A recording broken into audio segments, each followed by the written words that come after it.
사랑합니다. 축복합니다. 그렇게 한번 인사하시고요. 사랑합니다. 축복합니다. 그리고 인사 한번 더 하시겠는데, 여러분 지난주에 제가 성경 한 구절을 오늘 꼭 외워가지고 오시라고 말씀을 드렸습니다. 지금 아차 생각나시는 분도 계시죠? 자, 옆에 분과 지난주에 나눴던 성경 구절 말씀하시면서 인사 나누겠습니다.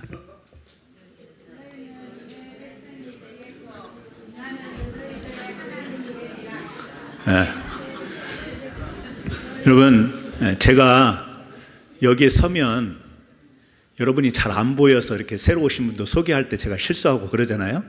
근데 방금은 여러분 얼굴들이 빨개지는 것을 제가 봤어요. 얼굴들이 불그스름해지는 것을 제가 봤어요. 너희는 내 백성이 되고 나는 너희의 하나님이 되리라. 이거 일어나서 해보라고 했으면 큰일 날 뻔했잖아요. 오늘은요, 수없이 들어왔던 서로 사랑하라 이런 제목으로 말씀을 나누려고 해요. 서로 사랑하라 그러면 됐는데 왜 제목을 수없이 들어왔던 이렇게 앞에다가 굳이 붙였을까? 여러분이 짐작하시겠지만 우리는 수없이 교회에서 말씀을 통하여 서로 사랑하라는 이야기를 들었습니다. 그런데 그렇게 수없이 들었음에도 불구하고 서로 사랑하는 것이 결코 쉽지 않다라는 것을 우리가 알고 있기 때문에 그렇습니다. 오늘 요한복음 13장의 말씀을 보면서 우리는 성경에서 말하는 이 서로 사랑하라, 이 말의 의미를 좀 더 깊게 이해를 하기를 원합니다. 그리고 아울러서 우리가 사랑을 실천하려면 어떤 마음과 자세로 사랑을 해야 되는지에 대해서 한번 생각해 보는 귀한 시간이 되기를 원합니다.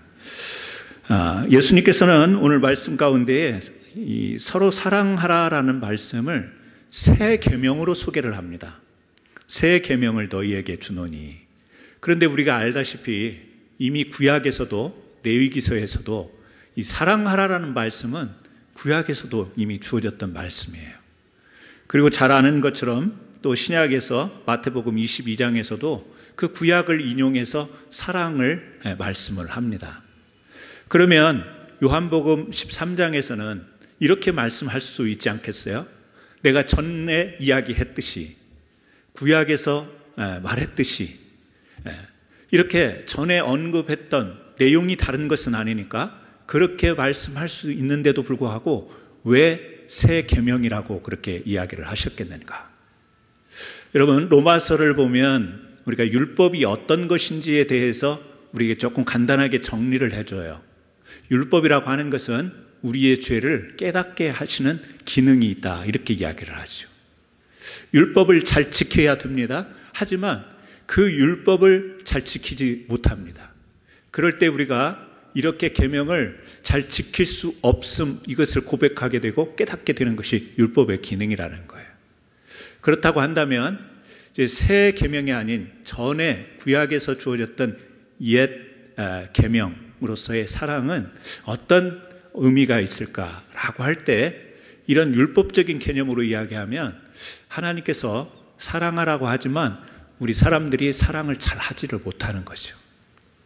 이스라엘 백성들의 역사를 우리가 보면서 알잖아요. 이스라엘 백성들뿐만 아니라 그들의 지도자도 그랬고요, 왕도 그랬고, 사람들을 사랑하고 하나님이 말씀하신 대로 그렇게 해야 되는데 그렇지를 못합니다. 무시하기도 하고 압제하기도 하고 힘들게 하기도 하고 착취하기도 하고 이렇습니다. 사랑과는 반대되는 그런 모습을 이스라엘 백성들이 가져왔던 거예요. 이스라엘 백성들이 하나님의 계명처럼 그렇게 사랑을 잘 할 수 있으면 좋겠는데 그렇지를 못합니다. 지금은 어떤가요? 그러면 구약의 이스라엘 백성들은 그렇게 살았고 우리는 그러면 계명을 잘 지킬 수 있는가? 여러분, 우리도 같습니다.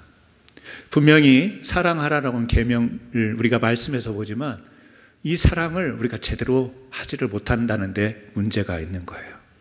그래서 지금 주님께서 새 계명이라고 이렇게 말씀하는 것은 사랑이라고 하는 내용은 같지만 새로운 차원에서 너희들이 이것을 이해하고 이제 적용해야 된다. 지금 그런 의미로 이렇게 말씀하는 거죠.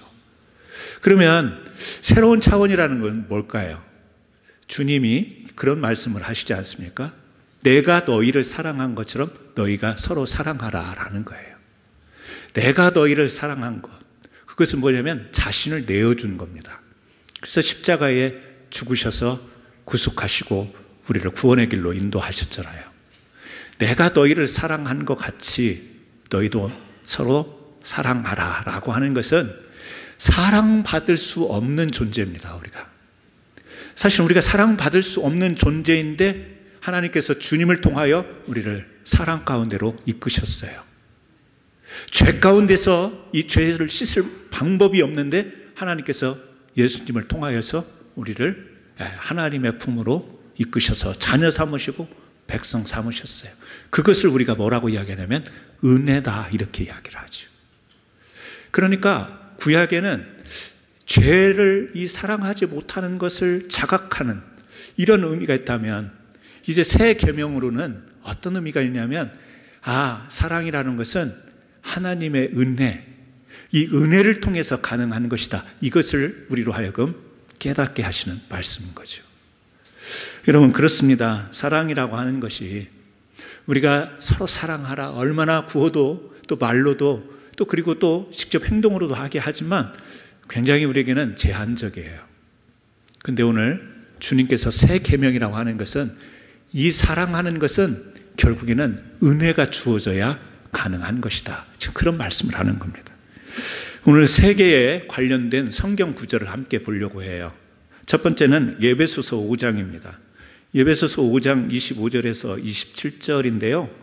우리 주보 뒤에도 나와 있으니까 또 성경책을 보면서 함께 읽어보겠습니다.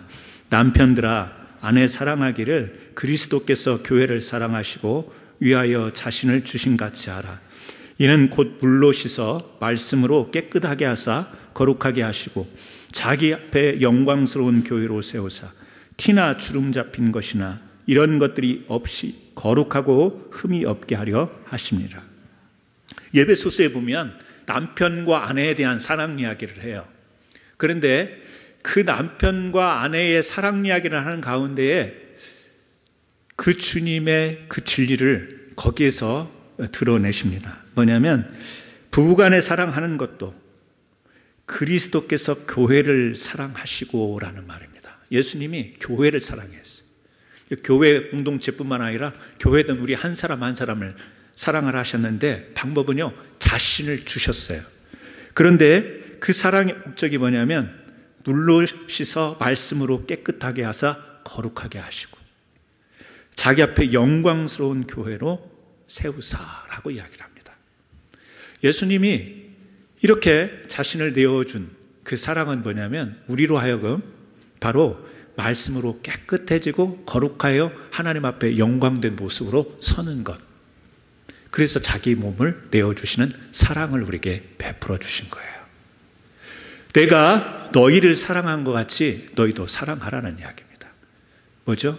그래서 우리가 이 에베소서의 말씀을 통해서 얻는 힌트는 뭐냐면 하나님의 은혜, 주님의 은혜, 주님이 자신을 내어주셔서 희생하셔서 우리를 하나님 앞에서 영광스럽게 세우시고 티나 비지 않고 온전하게 거룩하게 세움을 입도록 그 사랑을 베푸셨다라고 그렇게 말씀하는 거죠. 그렇다고 한다면 우리가 조금 사랑의 개념을 조금씩 축소해 들어갈 필요가 있죠. 우리가 사랑한다라고 할 때 그것은 단순한 친절 행위를 말하는 게 아닙니다. 어떤 우리가 동정을 의미하는 것이 아니다라는 걸 알 수 있겠죠. 새 계명, 은혜의 개념이에요. 주님이 우리에게 은혜를 베푸셔서 이제 사랑받는 자로 구원받는 자가 되었으니 이 사랑을 하나님의 은혜를 함께 나누는 것, 이것을 우리가 사랑이라고 이해할 수 있지 않겠습니까? 또 하나의 성경을 우리가 보게 되면 오늘 본문 말씀이에요. 오늘 요한복음 13장의 배경인데요. 앞에 보게 되면 예수님이 제자들의 발을 씻기는, 우리가 일명 세족식이라고 하는 이렇게 발을 씻기는 장면이 나옵니다. 그러면서 하시는 말씀이 있어요. 1절에 내가 너를 씻기지 아니하면 네가 나와 상관이 없다. 발을 씻기니까 베드로가 어쩔 줄을 모릅니다. 어떻게 주님이 제 발을 씻기십니까? 그러면서 어쩔 줄 모르니까 그때 주님이 하시는 말씀이 내가 너를 씻기지 아니하면 네가 나와 상관이 없다. 발을 씻기면서 무슨 이야기를 하냐면 관계를 이야기를 하세요. 너하고 나하고 내가 씻지 않으면 상관이 없는 관계가 된다. 지금 그런 이야기 아닙니까? 그러니까 이것은 단순히 발이 더러워서 아니면 지금 잔치를 하는데 멀리서 왔기 때문에 씻어주는 그런 예식이 아닌 거예요. 뭐냐면 주님과 함께 되는 관계. 그런데 거기에서 이제 가룟 유다가 등장하지 않습니까? 조금 있으면 예수님을 배신하여서 팔아넘길 가룟 유다가 그 자리에 또 있었지 않습니까? 예수님은 또 발을 씻기죠. 그런데 주님은 이미 아세요. 가룟 유다가 배신할 것을 아십니다. 그러면서 하시는 말씀이 무슨 말씀이냐면 너희가 깨끗하나 다는 아니니라. 야, 이미 너희들은 깨끗하게 됐어. 씻었으니까. 근데 다는 아니야. 그 중에 더러운 놈이 하나 있어. 지금 그런 이야기 아니에요? 네. 뭐가 더럽다는 거예요? 발이 더럽다라는 거예요? 몸이 더럽다라는 거예요? 아니죠. 은큼한 마음을 가진 자가 있다 그 말이죠. 이 자기의 탐욕에 눈이 먼 자가 있다라는 거죠. 은30 이 무욕에 빠진 자가 있다라는 것을 이야기합니다. 여기에서 더럽다라고 하는 것은 깨끗하지 않다라는 것은 지금 신체의 더러운 부위를 이야기하는 것이 아니고요. 그의 심령과 마음이 어떤가에 대해서 이야기를 하는 거죠. 그러니까 발을 씻기는 이 모습을 통해서 주님은 깨끗함을 이야기를 하시잖아요. 아까 에베소서에서도 주님이 자신을 내어주셔서 우리에게 사랑을 베풀어 주시는 것은 우리를 하여금 말씀으로 깨끗게 하사 우리를 깨끗게 하는 거예요. 그 말을 다른 말로 이야기하면 우리가 의롭게 되어지는 것을 의미합니다. 우리는 우리 스스로 의롭게 될 수가 없다는 것을 잘 알지 않습니까? 어떻게 해요? 하나님의 은혜로 우리가 의롭게 여김을 받게 되는 거죠. 여러분 그렇습니다. 지금 발을 씻기는 모습 가운데서도 깨끗함을 이야기를 하세요. 그러면서 지금 하시는 말씀이 사랑을 이야기하신단 말입니다. 그리고 내가 이렇게 사랑했으니까 너희도 가서 사랑을 하라고 말합니다. 그렇다고 한다면 주님이 우리에게 사랑하라고 하신 말씀의 의미를 우리는 또 조금 더 이해를 할 수가 있겠죠. 어떻게 해요? 우리 스스로 정결할 수 없는 인간이 가지고 있는 타락한 마음, 물욕과 정욕과 욕심과 이런 것으로 가득 찌들어 버렸던 우리들의 마음을 정결케 할 수 있는 하나님의 은혜가 필요한데 그 은혜를 우리가 먼저 받았으니 나가서 함께 전하라. 그 말씀으로 우리가 좀 이해되지 않습니까? 여러분 그렇습니다. 우리가 깨끗하게 된다라고 하는 것 아무리 마음으로 결단하고 우리가 마음으로 의지적으로 하더라도 결국에는 우리 스스로로 될 수가 없는 것이라는 거죠. 오늘 또 하나의 성경 말씀이 있습니다. 요한일서 4장입니다. 요한일서 4장 7절에서 8절인데요. 이 말씀도 우리 같이 한번 읽어봅니다. 같이 읽습니다. 사랑하는 자들아 우리가 서로 사랑하자. 사랑은 하나님께 속한 것이니 사랑하는 자마다 하나님께로 나서 하나님을 알고 사랑하지 아니하는 자는 하나님을 알지 못하나니 이는 하나님은 사랑이십니다. 요한일서도 지금 요한복음을 쓴 사도 요한이 기록을 했습니다. 뭐라고 이야기하냐면 사랑은 하나님께 속한 것이다 그렇게 이야기를 해요. 인간에게서 나올 수 있는 사랑이 아니다. 지금 그런 이야기지 않습니까? 감정적인 차원, 윤리적인 차원의 사랑이 아님을 말씀하고 있습니다. 하나님을 알아야 할 수 있는 사랑이에요. 하나님의 사랑, 그 사랑을 믿는 자가 할 수 있는 사랑입니다. 여러분 우리는 하나님의 사랑에서 벗어난 삶을 살아본 적이 없습니다. 우리의 삶이 어떠한 형편과 처지에 있더라도 하나님은 계속해서 우리를 사랑으로 붙들고 계세요. 믿으십니까? 여러분이 그 믿음을 갖기 때문에 힘들고 어려운 일이 있어도 하나님의 사랑을 의심치 않습니다. 하나님이 나를 사랑하여 주신 것을 의심치 않는 믿음으로 여러분이 견디고 버티고 지금까지 살아가시는 거예요. 그게 여러분의 신앙이세요. 그래서요, 사랑이라고 하는 것도 여러분 믿음이 전제되어야 가능한 거예요. 하나님에 대한 사랑, 그것을 신실하게 믿을 때 여러분이 그 사랑을 알고 이해하고 사랑을 실천할 수 있는 것입니다. 이렇게 성경 우리가 세 군데를 찾아보면서 이 사랑의 의미를 우리가 이해를 한다 하더라도 실제 사랑하려면 쉽지가 않죠. 여러분, 서로 사랑하라, 우리 인사로 얼마든지 할 수 있고요. 또 누가 조금 서운하게 하면 주님이 사랑하라고 그랬는데 당신 그래도 되는 거냐고 섭섭해서 그렇게 말하기도 합니다. 이 사랑이 하나님께 속한 사랑, 하나님의 은혜의 차원으로 우리가 이해하지 않으면 우리의 사랑이라고 하는 것은 굉장히 어색하고 억지스러울 수밖에 없습니다. 이 사랑이라고 하는 것은 사실은 우리가 일반적으로 생각할 때 우리의 감정에 기반을 두고 있어요. 사랑 그러면 이 감정적인 부분부터 우리는 이 사랑 생각하게 되고 느껴지게 되어 있습니다. 여러분, 가장 불행한 것 중에 하나가 이런 거라고 어느 책에 나와 있더라고요. 사랑하는 사람을 사랑하지 못하게 하는 거. 로미오와 줄리엣 그런 걸 생각해 볼 수도 있고요. 내가 막 너무 사랑하는데 그걸 못하게 막아버리면 그것처럼 불행한 게 없다라는 거예요. 그런데 또 이런 게 있죠. 진짜 사랑하는 감정이 안 드는데 막 사랑하라고 하는 거. 이거는 정말 억지스럽고 힘든 일이지 않겠습니까? 이 말은 뭐냐면 사랑이라고 하는 것은 우리 마음속에 우리 감정이 뒷받침이 돼야 사랑이 자발적인 사랑이 될 수 있기 때문에 그렇습니다. 황백원 씨의 야승초 편지라는 그 책에 이런 구절이 있대요. 사람을 생긴 그대로 사랑하기가 얼마나 어려운지. 뭔 말인지 이게 느껴지세요? 사람을 생긴 그대로 사랑하기가 얼마나 어려운지, 세상을 있는 그대로 보기가 얼마나 어려운지. 사람을 보고 사랑하는 감정을 느끼는 것이 쉽지 않다는 이야기예요. 서로 사랑하라고 말은 하는데 그냥 아무나 보고 사랑할 수 있는 그거 어렵다라는 이야기죠. 우리 마음에 감정이 일어나야 되는 부분이니까. 사람이 어떤 관계에서는 끔찍히 사랑합니다. 따뜻하고 품고 이해하고 배려하고 잘못을 덮어주고 용서하고 긍휼히 여기고 희생과 헌신이 따르는 그런 사랑으로 대할 때도 있습니다. 그런데 그것이 가능한 것은 자기 마음속에 사랑하는 마음, 감정이 드러날 때는 가능한 거예요. 사랑하는 마음에 감정이 없는데 잘못을 덮어주고 긍휼히 여기고 뭔가 주고 싶고, 여러분 그런 마음이 들던가요? 혹시 그런 마음이 들면 꼭 내일 병원 어포인트해서 한번 정신을 체크해 보셔야 됩니다. 사람들은 대상에 따라서 사랑의 정도가 정해져 있기도 하잖아요. 이 정도면 됐지.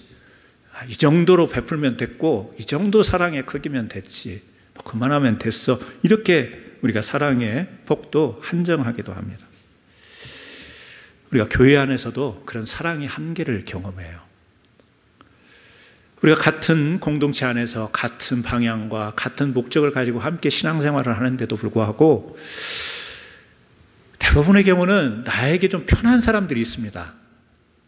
내가 이렇게 말할 때도 뭘 같이 행동할 때도 이렇게 편한 사람들, 이렇게 감정이 이렇게 좀 그래도 편하고 기쁘고 즐겁고 그런 대상이 있을 때는 그 사랑의 관계가 유지가 돼요.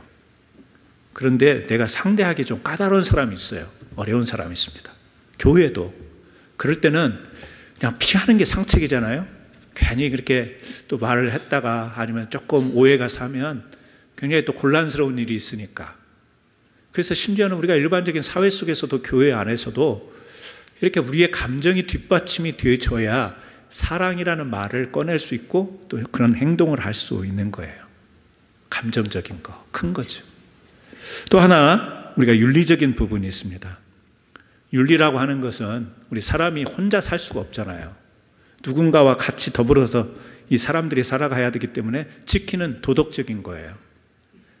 다 같이 모든 사람들이 함께 더불어서 이 선을 추구하는 것, 그래서 서로에게 선이 되고 모두에게 배려가 되는 것을 우리가 윤리라고 그렇게 이야기를 합니다. 그러니까 윤리적 사랑이 있다고요. 뭐냐면 서로 지켜주고 서로 배려하고 같은 선을 함께 공유하기 위해서 지켜야 될 윤리적인 사랑이 있어요. 그런데 이 윤리적인 사랑도 참 명분은 좋은데 쉽지가 않아요. 왜 쉽지가 않은가? 우리 사람에게는 이기심이라는 게 자리를 잡고 있잖아요. 뭐 배려하고 그래 사랑하자고 서로가 좋자고 이렇게 하는 가운데도 결정적인 순간에 작용하는 것은 뭐냐면 자기의 이기심. 뭔가 결정적인 순간에는 자기 이기심이 작동을 하기 때문에 그렇습니다. 더 나아가서 우리 사람에게는 경쟁심이라는 게 있잖아요. 지고 싶지 않은 마음이 있습니다. 또 숨은 마음 가운데에 내가 최고가 되고 싶은 그런 욕구가 우리 사람 마음에 있는 거예요. 순간순간 만나는 사람에게서 우리의 감정의 문제와 윤리적인 문제가 이게 막 결합이 되다 보면 우리가 순수한 사랑을 하기가 어렵지요. 거기다가 어쨌든 사랑이라고 하는 것은 모든 사람들이 좋아하는 덕목이기도 하고 지켜야 될 윤리이기도 하니까 사랑해야 되지라고 하지만 그 의무감은 있지만 자기가 그 사랑에 뒤따라가지 못할 때 이 마음속에서 어떤 생각이 들죠? 여러분, 위선적인 생각이 들지 않습니까?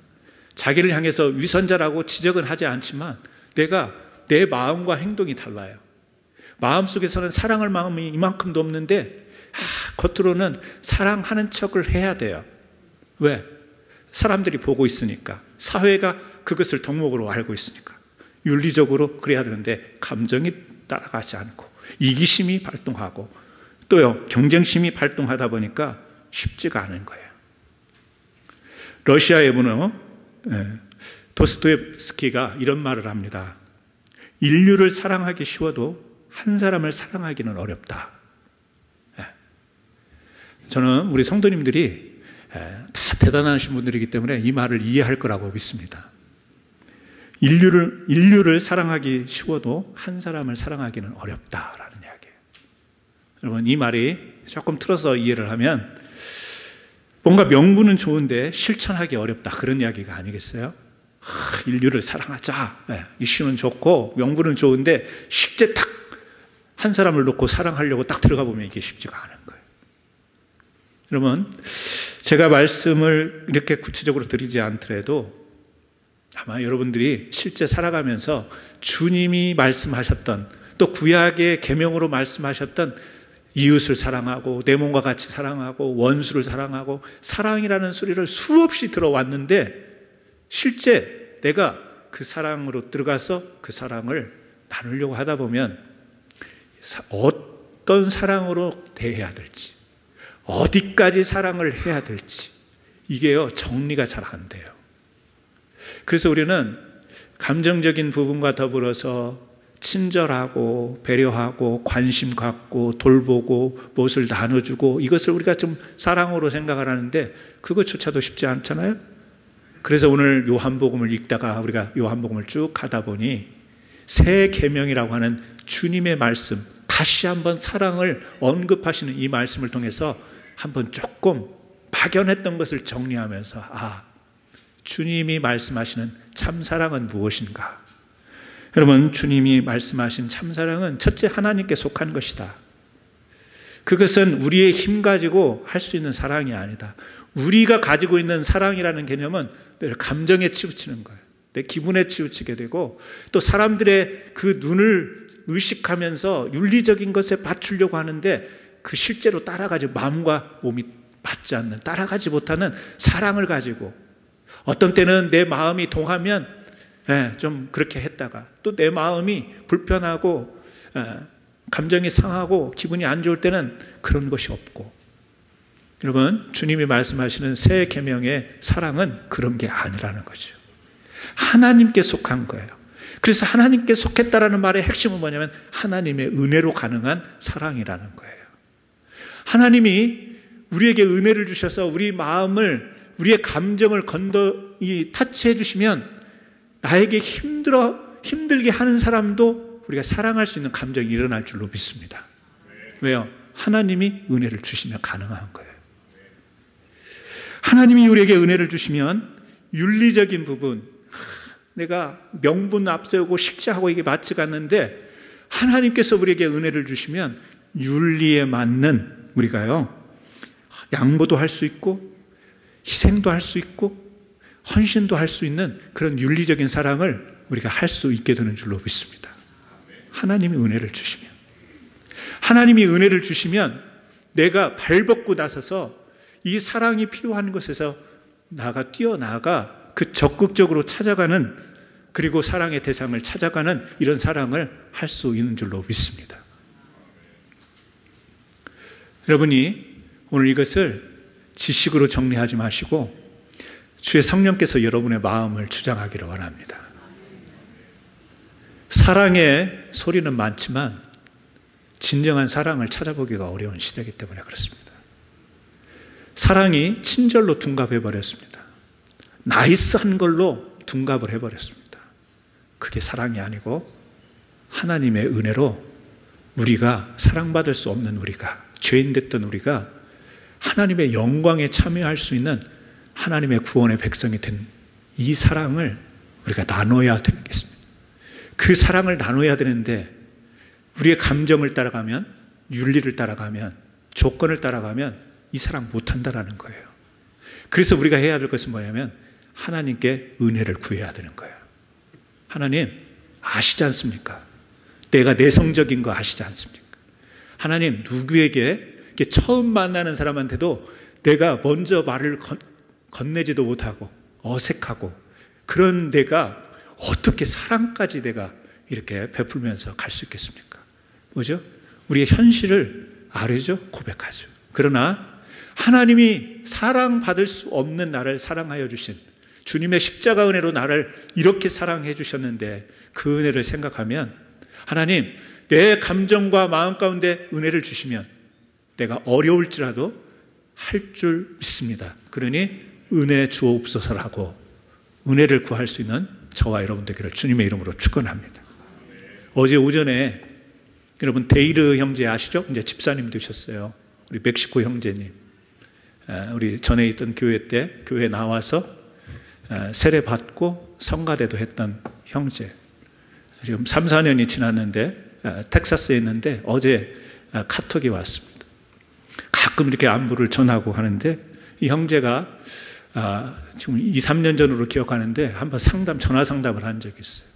뭐냐면 자기가 너무 죄책감에 이렇게 모르겠어요. 어떤 죄인지는 모르겠는데 이 정도 이야기는 해도 될 것 같아서 제가 이야기를 너무 많은 이제 주님을 알고 세례도 받고 또 말씀을 공부하고 하다 보니까 그 죄책감이라는 것이 자기를 굉장히 짓누르고 있었는데 그러면서 그런 상담을 하다가 그 죄책감만 가지고 그렇게 생각하지 말고 하나님이 앞으로 형제님을 통해서 하실 일을 한번 생각해보라, 기도해보라 이렇게 이야기를 했는데 이 형제가 한참이 지난 뒤에 하나님께서 자기에게 북한에 대한 마음을 자꾸 주신다라는 거예요.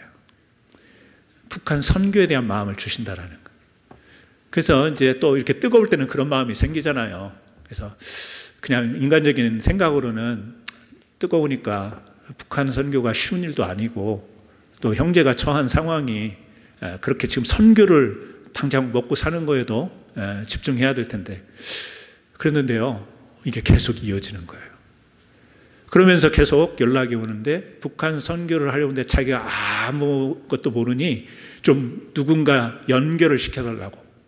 그래서 이제 소개하고 또 소개한 분이 또 소개하고 해가지고 지금은요. 이제 계속해서 그 모임에 참석을 하고 준비를 하고 있는 그런 상황이 있어요. 그러면서 저에게 지금 어제 메시지가 왔는데 제가 제 카톡에 있는 그대로 읽어드릴게요. 목사님, 9개 이상의 라틴 아메리카 선교사 국가들이 북쪽을 준비하고 있습니다. 우리나라, 그러니까 이분이 멕시코 사람이니까 우리나라는 북쪽과 중립적인 관계를 맺고 있으니 우리가 가서 주님을 섬기겠습니다. 이 두 줄을 어제 보내왔어요. 그 제가 갑자기 머리가 탁 멈칫하면서 첫 번째는 어떻게 이런 문장을 구사하지? 통역기를 돌리기는 했을 것 같은데 왜 그러냐면요. 우리가 가서 주님을 섬기겠다고 하는 이야기에 제가 감동이 되고 놀랐어요. 우리가 북쪽의 사람들을 섬기겠습니다가 아니고 주님을 섬기겠습니다. 여러분, 제대로 본 거죠. 주님을 섬기는 것, 이 표현이 저는 굉장히 지금 기도하고 생각하는 그 깊이가 깊구나라는 생각을 했습니다. 물론 사람을 향해서 가요. 하지만 보내시는 이도 주님이시고 맡기시는 주님이시고 그 일을 진행시킬 분도 주님이세요. 그 주님을 섬기겠다라는 거예요. 그리고 지금 남미의 국가들이 선교사님들이 우리 한국 분들이 아닌 외국 사람들이 북한을 위해서 기도하고 있다라는 거예요. 기도하고 있는데 문제는 우리 한국 사람들은 한국 교회는 분열이 돼가지고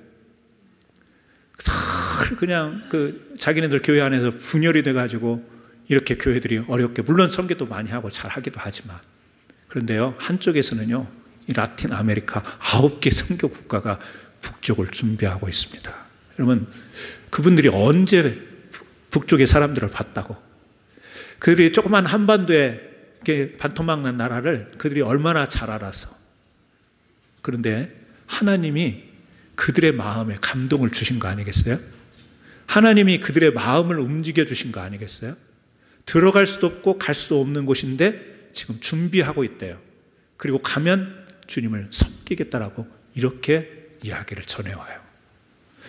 여러분, 이것이 바로 우리가 하는 일이 아니고 하나님의 은혜로 가능한 일들입니다.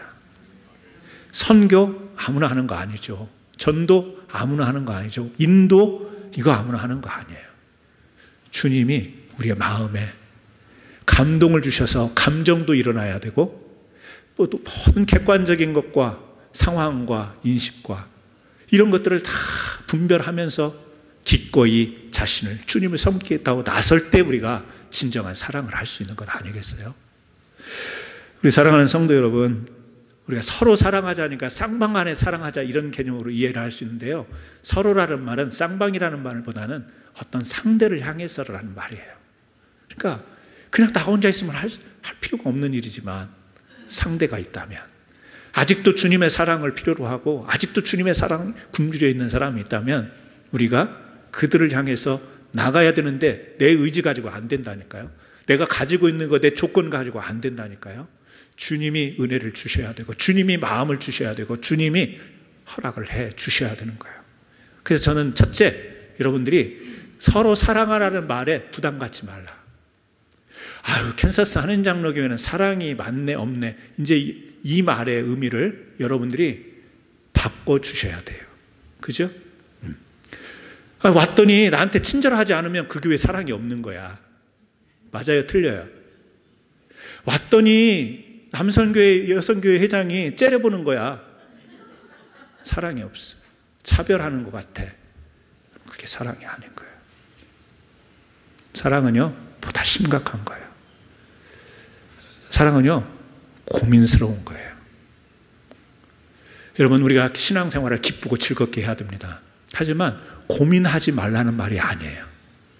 저는 우리 사랑하는 성도 여러분과 함께 고민하기를 원하는 게 있어요.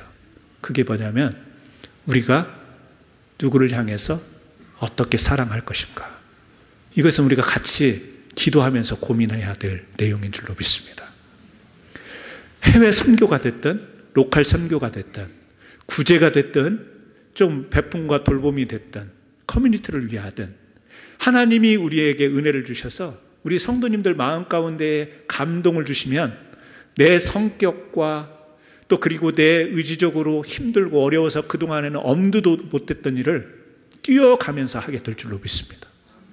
저는 우리 캔사스 한인장로교회 그 기대, 세계명에 대한 기대가 이런 기대입니다. 그렇다고 해서 막 무슨 일을 만들자라는 거 아니에요. 행사를 하자라는 거 아니에요. 가장 중요한 것은 하나님께 속한 것이 중요하니 우리가 하나님께 기도하고 하나님의 말씀을 통하여 우리가 정결한 마음이 되어질 때 하나님이 그 마음속에 우리에게 이 사랑을 심어주시고 사랑할 수 있는 권능을 주시지 않겠어요? 그래서 우리 교회는요, 사랑이 있다 없다 이런 우리가 흔히 이야기했던 그런 차원의 사랑을 이야기해서는 안 됩니다. 적어도 교회의 사랑을 이야기하려면 교회 구성원인 내 자신이 하나님 앞에 어떤 사랑을 가지고 있는가를 생각하면서, 때로는 힘들어져, 안 되죠. 이렇게 결단하고 각오하고 말씀으로 이해를 해도 어렵죠. 그러니까 우리가 고민하는 것이죠. 몸부림을 치는 거죠. 그래야 거기서 우리를 보내셨을 때 그곳에서 하나님께서 사랑의 열매를 맺게 해 주시는 겁니다. 우리 친한 사람끼리만 서로 사랑하자 그러지 맙시다. 뭔가 인상이 좋은 사람에게만 사랑으로 다가가지 맙시다. 내가 한 수 내려볼 수 있는 사람에게만 다가가서 막 사랑을 베풀지 맙시다.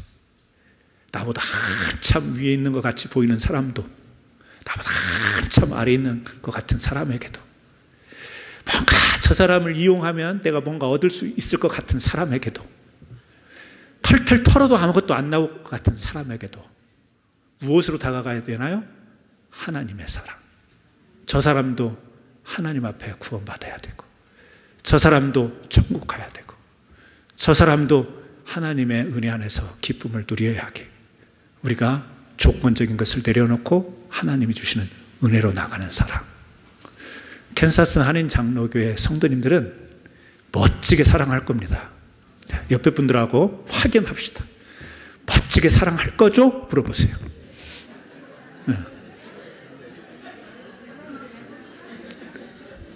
아니, 질문을 했으면 대답을 해줘야지. 멋지게 사랑할 거죠? 대답을 해주세요, 옆에 분들에게.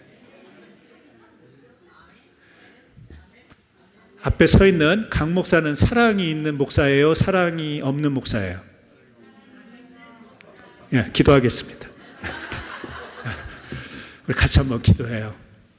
하나님, 우리에게 진정한 사랑을 허락해 주셔서 오늘 또 이렇게 우리가 예배의 자리에 와서 하나님의 영광을 찬송하고 하나님의 영광 안에 거할 수 있는 이 은혜를 입었는데, 아직도 믿으면서도 이 사랑을 깨닫지 못한 사람도 있고, 교회를 다니면서도 이 사랑을 깨닫지 못한 사람도 있고, 아직도 하나님의 하자도 모르는 사람들이 세상에 널려 있는데, 이 사랑의 부담을 안고 하나님이 우리 마음속에 감동 주시면 찾아가겠습니다. 하나님이 우리에게 감동 주시면 우리가 섬기겠습니다. 우리의 마음속에 그런 은혜를 허락하옵소서. 이 시간 우리 짧지만 같이 한번 기도드리겠습니다. 기도합니다. 하나님 아버지, 오늘 또 주님의 사랑 가운데 서 있는 저희들에게 참된 은혜와 진리로 함께해 주시니 감사합니다. 우리가 서로 사랑하라는 말을 얼마나 수없이 들어봤습니까? 여기서도 사랑하라, 저기서도 사랑하라는 말을 들어봤지만 하나님이 말씀하시는 진정한 사랑을 우리가 깨닫고 실천하는 것이 진짜 어려운 것임을 다시 한번 고백합니다. 오늘 예수님께서 새 계명으로 말씀하신 그 사랑을 저희들이 함께 나누기 원합니다. 말씀으로 씻게 하시고 우리를 흠이 없고 우리를 거룩하게 세워서 하나님의 영광의 자리로 세우기를 원하는 이 하나님의 사랑을 하나님 우리에게 주시고 우리에게 은혜 주시면 우리가 기꺼이 실천하겠습니다. 인간적인 감정적인 사랑에 그치지 않게 하시고 윤리적인 사랑에 그치지 않고 참 사랑으로 하나님 살아가게 하여 주옵소서. 예수님의 이름으로 기도드리옵나이다. 아멘. 봉헌 찬송 하시겠습니다.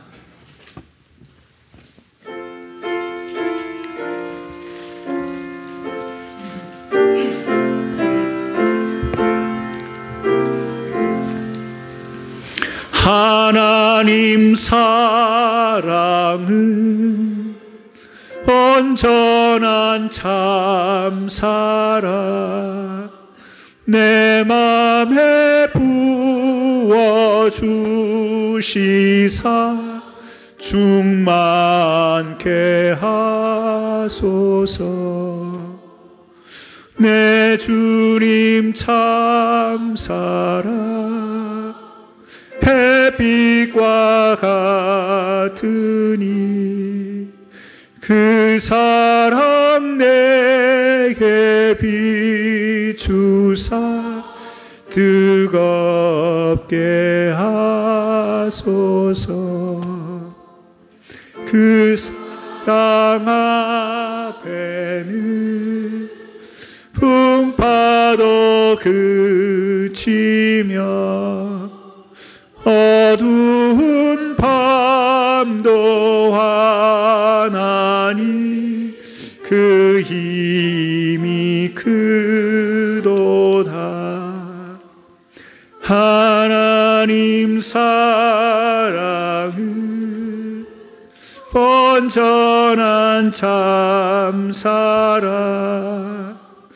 내 맘과 영의 우사 새 힘을 주셔서 아멘. 바쳐진 예물 위해서 기도하겠습니다. 하나님 아버지, 오늘 또 저희를 예배의 자리로 불러주시고 귀한 사랑과 은혜로 함께 해주셔서 우리가 하나님의 백성 된 것을 감사하고 또 자랑하며 영광 돌리게 하여 주신 그 은혜를 감사드립니다. 오늘 또 하나님 예배하는 가운데에 우리의 자신의 삶을 돌아보고 또 우리의 믿음을 돌아보기 원합니다. 하나님, 늘 연약하여 늘 우리의 각오와 결단이 순간에 머무를 때가 많으며 실천하지 못할 때가 참 많은데 주님이 우리에게 힘이 되어 주시고 우리에게 할 수 있는 은혜를 베풀어 주셔서 주의 말씀처럼 살아갈 수 있는 귀한 믿음의 사람 될 수 있도록 인도하여 주옵소서. 오늘 또 하나님께서 우리에게 베풀어 주신 은혜를 감사하며 여러 가지 내용으로 하나님 겸손한 마음으로 자원하는 마음으로 드리는 이 예물을 받아 주옵소서. 오늘 또 예배를 위해서 여러 가지로 헌신하는 우리 성도들을 기억하여 주옵소서. 안내위원과 헌금위원과 찬양팀으로 방송팀으로 음식 봉사로 우리 학생들을 인도하는 사역자로 교사로 하나님 이들과 더불어서 모든 성도들이 오늘 예배와 이 섬김을 가지고 주님을 향하여 헌신의 자리에서 기억하여 주시고 늘 풍성한 은혜로 함께 하시며 더욱더 하나님의 사랑을 아름답게 전파하고 선포할 수 있는 귀한 믿음의 권속들 되게 하여 주옵소서. 우리 아픈 성도들을 어루만져 주시고 출타 중에 있는 우리 성도들을 지켜주시며 문제 앞에 신음하는 우리 성도들에게 주님이 주시는 지혜와 명철로 잘 극복해 하여 주옵소서. 우리 교회가 신실한 주님의 사랑을 실천할 수 있는 교회로 거듭나게 하여 주옵소서. 예수님의 이름으로 기도드리옵나이다. 아멘.